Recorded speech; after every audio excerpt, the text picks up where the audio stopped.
እየመሰሉ ሲያስተምሯት ይገባታልና ለነጋዴው ደግሞ በብሩ በወርቁ በሌላው ከንግድ ጋር በሚሄደው ሲያስተምሩት ይገባዋልና አምላካችን መድኃኒታችን ኢየሱስ ክርስቶስ ከዚህ ጋር በምሳሌ እንዳስተማረ ይተርክልናል። ይህን በአግባቡ እንድንረዳው ማን ይርዳን? ከቃል ጋር ናችሁ? ከትምህርቱ ጋር ናችሁ? እግዚአብሔር ከሁላችን ጋር ይሁን። ይመራል። የሚሻለን የእግዚአብሔርን ቃል መስማት ነው። የዓለምን ነገር እየሰማን ጆሮአችን ደንቁሯል። በዓለም ላይ የምንሰማቸው በሙሉ ጆሮን ጭው የሚያደርጉ ናቸው። ዓለም ላይ የምናያቸው በሙሉ ለዓይን የሚዘገንኑ ናቸው። ወገኖች እረፍት የሚሰጠው የማን ቃል ነው? አቤት! የእግዚአብሔር ቃል ነው። ወደ እኔ ግቡ የሚለን እግዚአብሔር ነው። ወደ ደስታ ግቡ የሚለን የድንግል ማርያም ልጅ ኢየሱስ ክርስቶስ ነው። በውስተ ፍስሐሁ ለእግዚእከ ገብርኄር ይባላል። ቸር ታማኝ አገልጋይ ማለት ነው። እየሰማችሁ ነው ምዕመናን? ገብርኄር ታማኝ አገልጋይ፣ ገብርኄር ቸር አገልጋይ፣ ገብርኄር በጎ አገልጋይ፣ ገብርኄር በጎ ባሪያ፣ በጎ ባሪያዎች፣ በጎ አገልጋዮች፣ ደግ አገልጋዮች እንድንሆን ማን ይርዳን? አምላካችን መድኃኒታችን ኢየሱስ ክርስቶስ ይርዳን። በምሳሌ ሲያስተምር እንዲህ አለ። ለአንድ ሰው 2 ባሪያዎች 3 ባሪያዎች ነበሩት። ለአንድ ሰው ለአንድ ነጋዴ 3 ተላላኪዎች ነበሩት። ለአንድ ጌታ 3 ሎሌዎች ነበሩት። ለእነኚህ ሎሌዎች ደግሞ ነግደው በርግደው አትርፈው ራሳቸውን በትርፉ ይረዱ ዘንድ ለአንዱ 5 ብር ሰጠው አለ። ለአንዱ ስንት ሰጠው? አቤት! 5 ብር ሰጠው አለ። ለሁለተኛው ደግሞ 2 ብር ሰጠው አለ። ለአንዱ ደግሞ ለሶስተኛው 1 ብር ሰጠው። በአግባቡ ልትረዱት ያስፈልጋል። ይህን ብር ሰጥቻችኋለሁ፣ ነግዳችሁ በርግዳችሁ አትርፋችሁ ትርፉን ለኔ ትመልሳላችሁ፣ ወይም አይነቱን ለኔ ትመልሳላችሁ፣ ትርፉን ለእናንተ ትጠቀማላችሁ ብሎ ይህን ሰጥቷቸው እርሱ ወደ ሌላ ሀገር ሄደ ይላል። አሁን እኒህ ሰዎች ከጌታቸው ዘንድ ምን ተቀብለዋል? ምዕመናን መክሊት ተቀብለዋል። ከጌታቸው ዘንድ ብር ተቀብለዋል። ከጌታቸው ዘንድ ያንን ብር ተቀብለው ነግደው በርግደው አይነቱን ለጌታው ወይንም ለጌታቸው ትርፉን ለራሳቸው ይጠቀሙ ዘንድ 5 የተሰጣለ፣ 2 የተሰጣለ፣ 1 የተሰጣለ እና እነዚህም ሰዎች ብሩን ያዙና ወደ ንግዱ ዓለም ገቡ ይላል። ንግድ ዓለም ውስጥ የገቡት 2 ናቸው። ስንቱ ናቸው አልኳችሁ? 2 ናቸው። ልብ በሉ። 5 የተሰጠው ወጣ ወረደ፣ አለፈ አገደመ፣ ጌታው ያዘዘውን በሙሉ አደረገ ይላል። እየሰማችሁ ነው ወገኖች? እግዚአብሔር ሁላችንን የሚስማን። ማን ያዘዘውን አደረገ? አቤት! ጌታው ያዘዘውን አደረገ። 5 የተሰጠው እኛም ጌታችን ያዘዘንን ልናደርግ ይገባል። ጌታችን የሰጠንን መመሪያ ልናከብር ይገባል። ምዕመናን፣ ካለዚያ ከድጡ ወደ ማጥ ነው የሚሆነው። ካለዚያ መከራው ይቀጥላል። ካለዚያ ስቃዩ ይቀጥላል። ካለዚያ መከፋፈሉ ይቀጥላል። ካለዚያ መከራው ይቀጥላል። ካለዚያ ምዕመናን ስቃዩ ይቀጥላል። በማን እንመራ? ተናገሩ። በእግዚአብሔር። ያንን ጨለማ ወስዶ ይሄን ብርሃን በሚያመጣ በእግዚአብሔር፣ ክረምትና በጋውን በሚያፈራርቅ በእግዚአብሔር፣ ሰማይን በከዋክብት በሚያስጌጥ በእግዚአብሔር፣ ሰማያትን በደመና በሚለጉም በእግዚአብሔር ልንመራ ይገባል። የሚሻለው በማን ብንመራ ነው? አቤት በእግዚአብሔር ብንመራ ነው። ይቀልልናል፣ መከራችን ሁሉ ይቀልልናል። የጭንቀታችን ካባ ወልቆ ይወድቅልናል። በሽታችን ሁሉ ይወገድልናል። በማን ስንመራ? በእግዚአብሔር ስንመራ እና መመሪያውን አከበረ። የጌታውን መመሪያ አከበረ። ያ በዓለ አምስቱ 5 ብር የተሰጠው ወጣ ወረደ፣ አለፈ፣ አገደመ፣ አተረፈ ይላል። ወገኖቼ እግዚአብሔርን ስንይዝ ትርፋማ እንሆናለን። ወደ እግዚአብሔር ስንመጣ ትርፋማ እንሆናለን። ቆርሰን ስናጎርስ ትርፋማ እንሆናለን። ቀደን ስናለብስ ትርፋማ እንሆናለን። ቤተ ክርስቲያን ስንረዳ ስንሰራ ትርፋማ እንሆናለን። ጠባለ ኪዳን መሸረ ቅዳሴ ስንል ትርፋማ እንሆናለን። አባቶቻችን የሚያዙንን ስንሰራ ትርፋማ እንሆናለን። ደጎች ስንሆን ትርፋማ እንሆናለን። ምዕመናን ቅኖች ስንሆን ትርፋማ እንሆናለን። በአንድነት ስንኖር ትርፋማ እንሆናለን። በሰላም ስንኖር ትርፋማ እንሆናለን።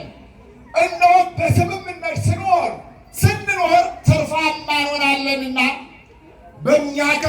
በሚያከስረው ሳይሆን በሚያተርፈው እንድንኖር ማን ይርዳን? አምላካችን መድኃኒታችን ኢየሱስ ክርስቶስ ይርዳን። እና ሌላ 5 አተረፈ ይላል። የማንን መመሪያ አክብሮ?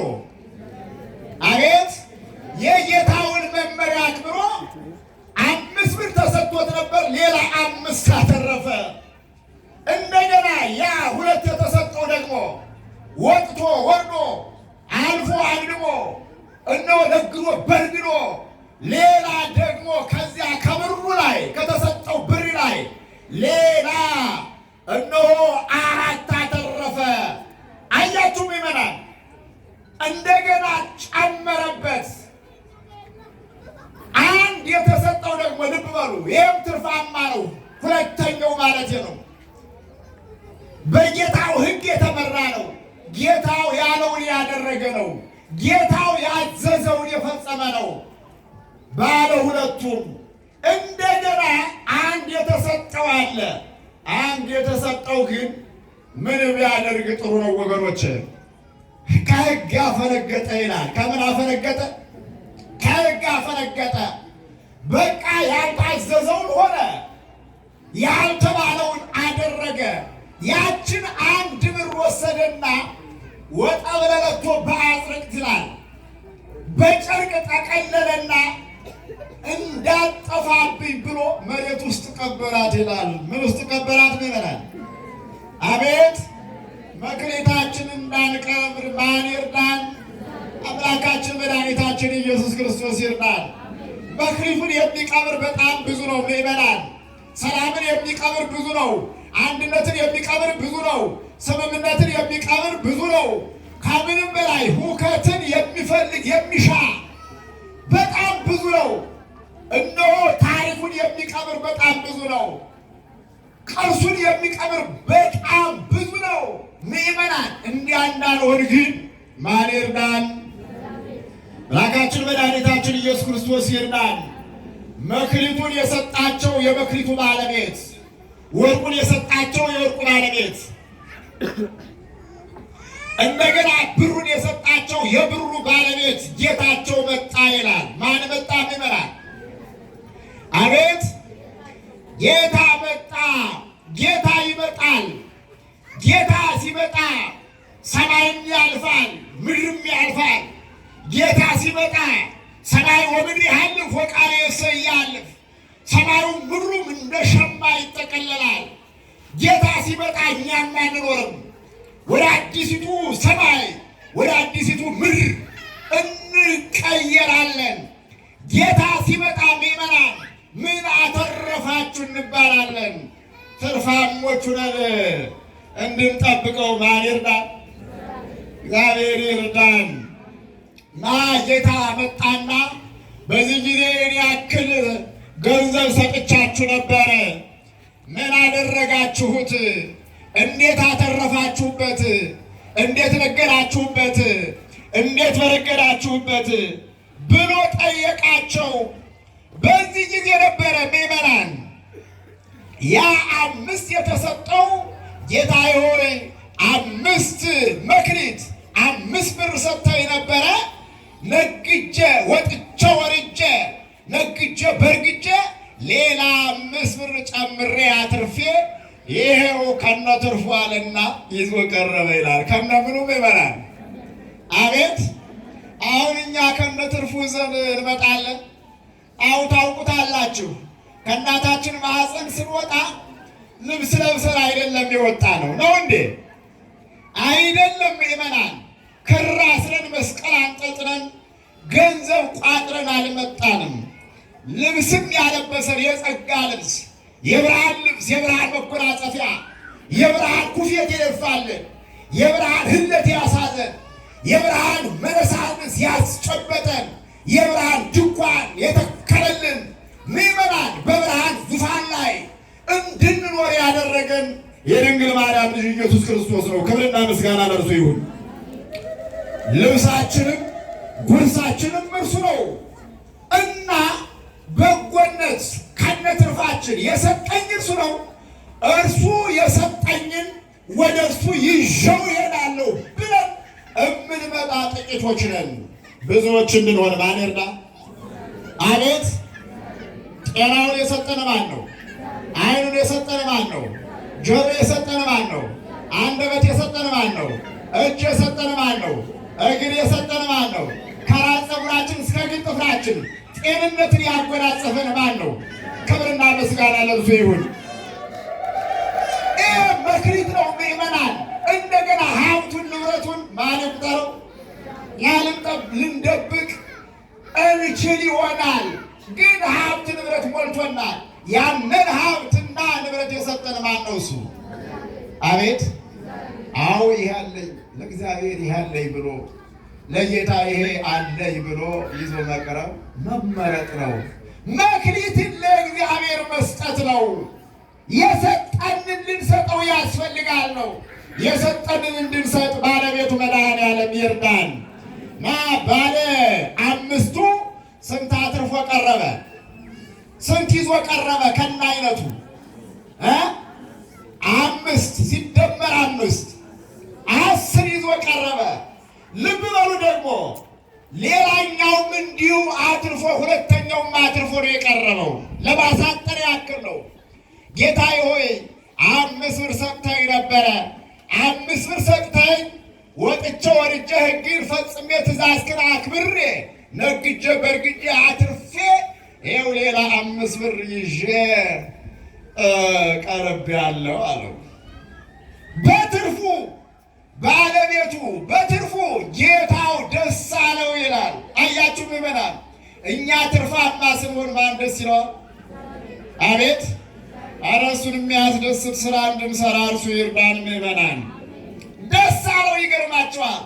ከዚያ ኦ ገብርኄር ዘበውሁድ ምእመነ ኮንከ ዲበ ብዙኅ እሰይመከ በአውስተ ፍስሐሁ ለእግዚእከ፣ አንተ ቸር ቅን በጎ ታማኝ ባሪያ በጥቂቱ ታምነሃልና በብዙ እሾምሃለሁ፣ በአውስተ ፍስሐሁ ለእግዚእከ፣ ወደ ጌታ ተድላ ደስታ ግባ ነው። ስላተረፈ ወደ ጌታ ተድላ ደስታ ገባ ይላል። ክብርና ምስጋና ለአምላካችን ይሁን። እንዲያመስግኑት እንጂ ምዕመናን፣ ወደ ጌታው ተድላ ደስታ ገባ። ከዚያ ደግሞ ሁለተኛውም መጣ።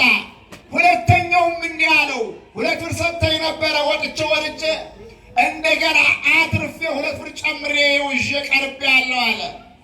ያም ደግሞ በጌታው ዘንድ ተወደደ ይላል።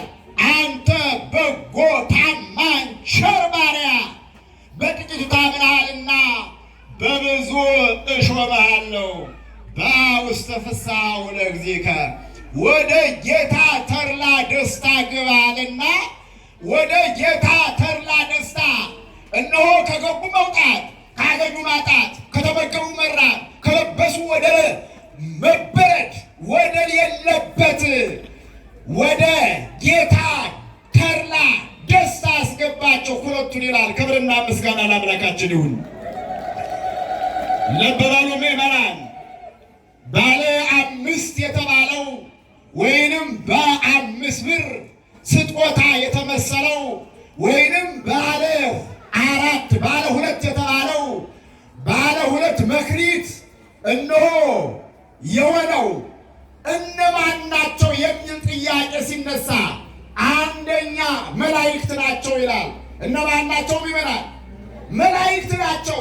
እነ ቅዱስ ገብርኤል በሰማይ ሰልፍ ሆነ፣ በሰማይ ጠብ ሆነ፣ በሰማይ መከፋፈል ሆነ፣ በሰማይ ጦርነት ተከፈተ።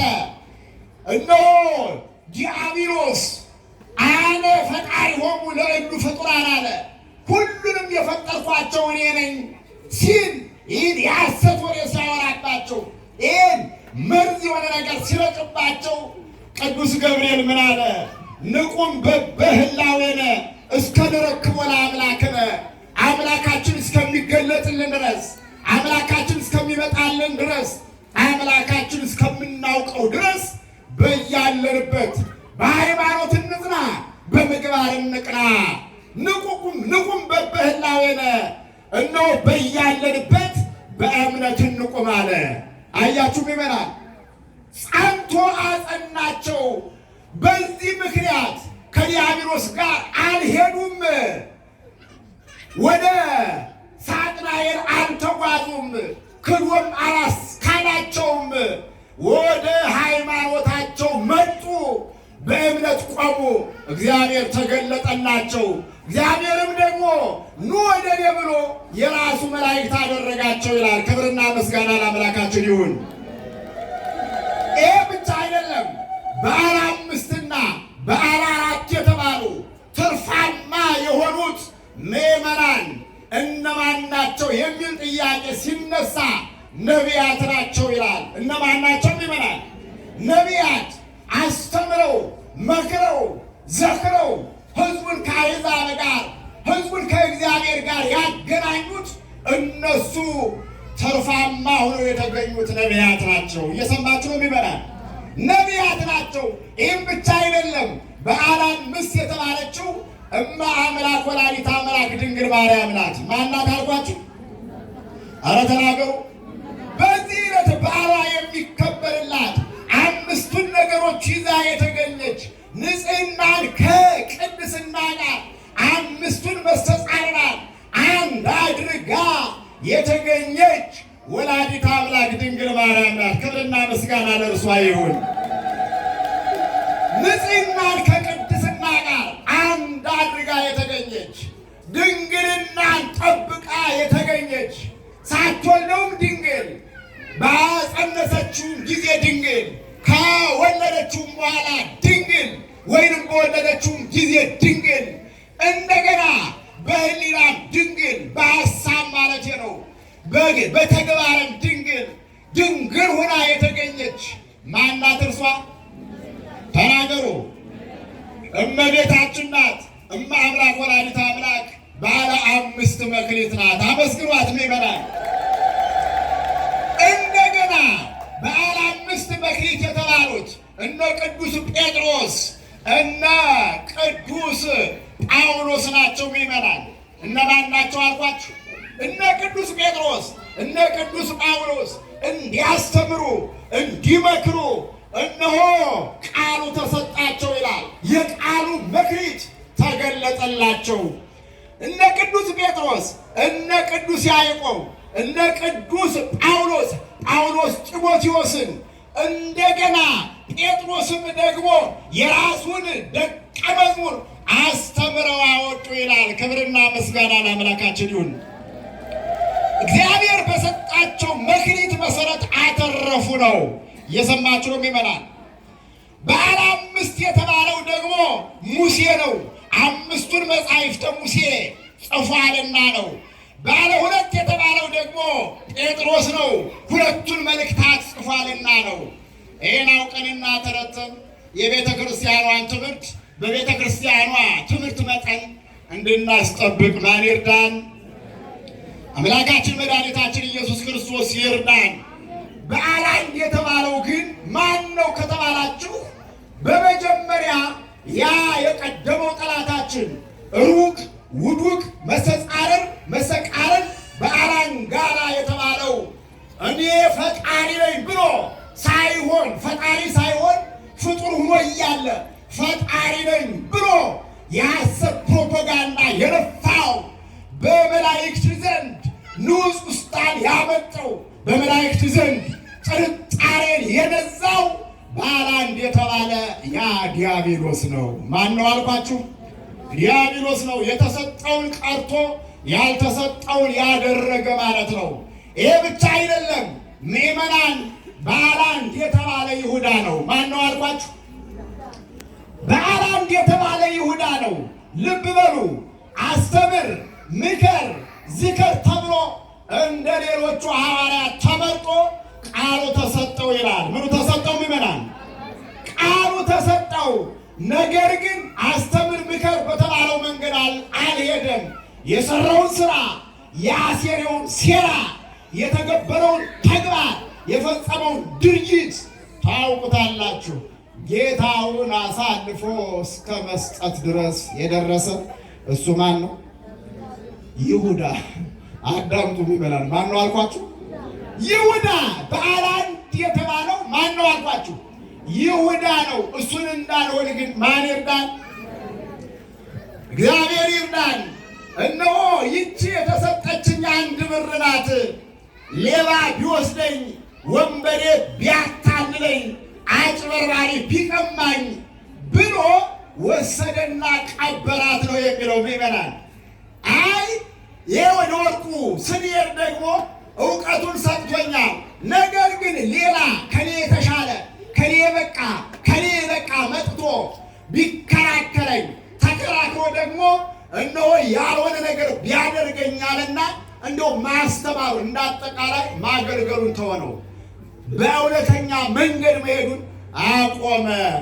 እዚያ ትርፋማ ሳይሆን ቀረ። ምዕመናን እግዚአብሔር የሰጠንን መክሊት እንዳንደብቅ፣ እግዚአብሔር የሰጠንን ስጦታ እንዳንቀብር ማን ይርዳን? አምላካችን መድኃኒታችን ኢየሱስ ክርስቶስ ይርዳን። በውስተ ፍስሐሁ ለእግዚእከ፣ ወደ ጌታ ተድላ ደስታ ምን በል አለ? ተናገሩ። ግብ አለ። ወደ ሕይወታችንን ቀይረው፣ ከሕይወታችን ጋር እናስማማው። ምዕመናን እኛስ ወዴት እንግባ? እኛስ ወዴት እንምጣ? ወደ ሰላም እንግባ፣ ወደ አንድነት እንግባ፣ ወደ ስምምነት እንግባ። ምዕመናን አይረባንም መለያየቱ፣ አይጠቅመንም ዘረኝነቱ።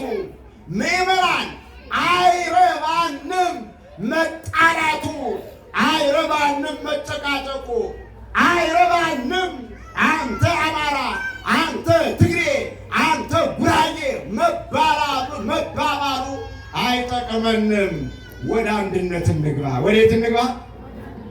ወደ አንድነት እንግባ፣ ወደ ሰላም እንግባ፣ ወደ መስጠት እንግባ፣ ወደ ፍቅር እንግባ። ምዕመናን ፍቅር የእግዚአብሔር መክሊቱ ነው።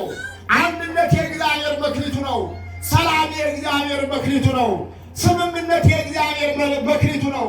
ምዕመናን እነሆ ስጦታ መስጠት የእግዚአብሔር መክሊቱ ነው። አስራቱ የእግዚአብሔር መክሊቱ ነው። እንዲህ እንድናደርግ ማን ይርዳን? አምላካችን መድኃኒታችን ኢየሱስ ክርስቶስ ይርዳን።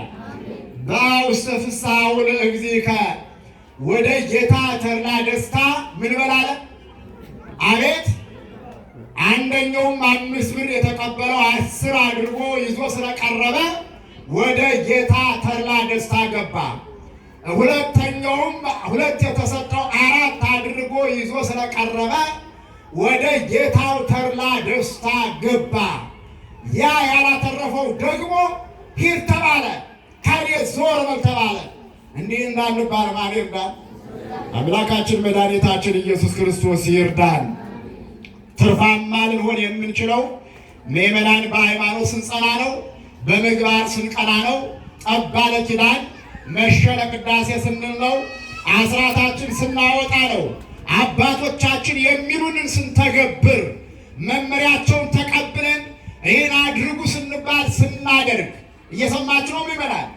እነሱ የሚያስፈጽሙት የቤተ ክርስቲያኗን ተልእኮ ነው። የማን ተልእኮ ነው? የቤተ ክርስቲያኗን ተልእኮ ነው። የማንንም ተልእኮ አይደለም። ምናልባት የምንለያይ እነሱ የሚያዩበት መስኮትና እኛ ሕዝበ ክርስቲያን የሆንነው ሁሉ የምናይበት መስኮት ይለያያል። በዚያም ሆነ በዚህ የሚሰራው ደግ ስራ ከሆነ ምእመናን ደጉ እግዚአብሔር ይቀበልልናል። ስለዚህ አባቶቻችንን የሚሰጡንን መመሪያ እንድንቀበል ማን ይርዳን? አምላካችን መድኃኒታችን ኢየሱስ ክርስቶስ ይርዳል። በእውነት በዙሪያ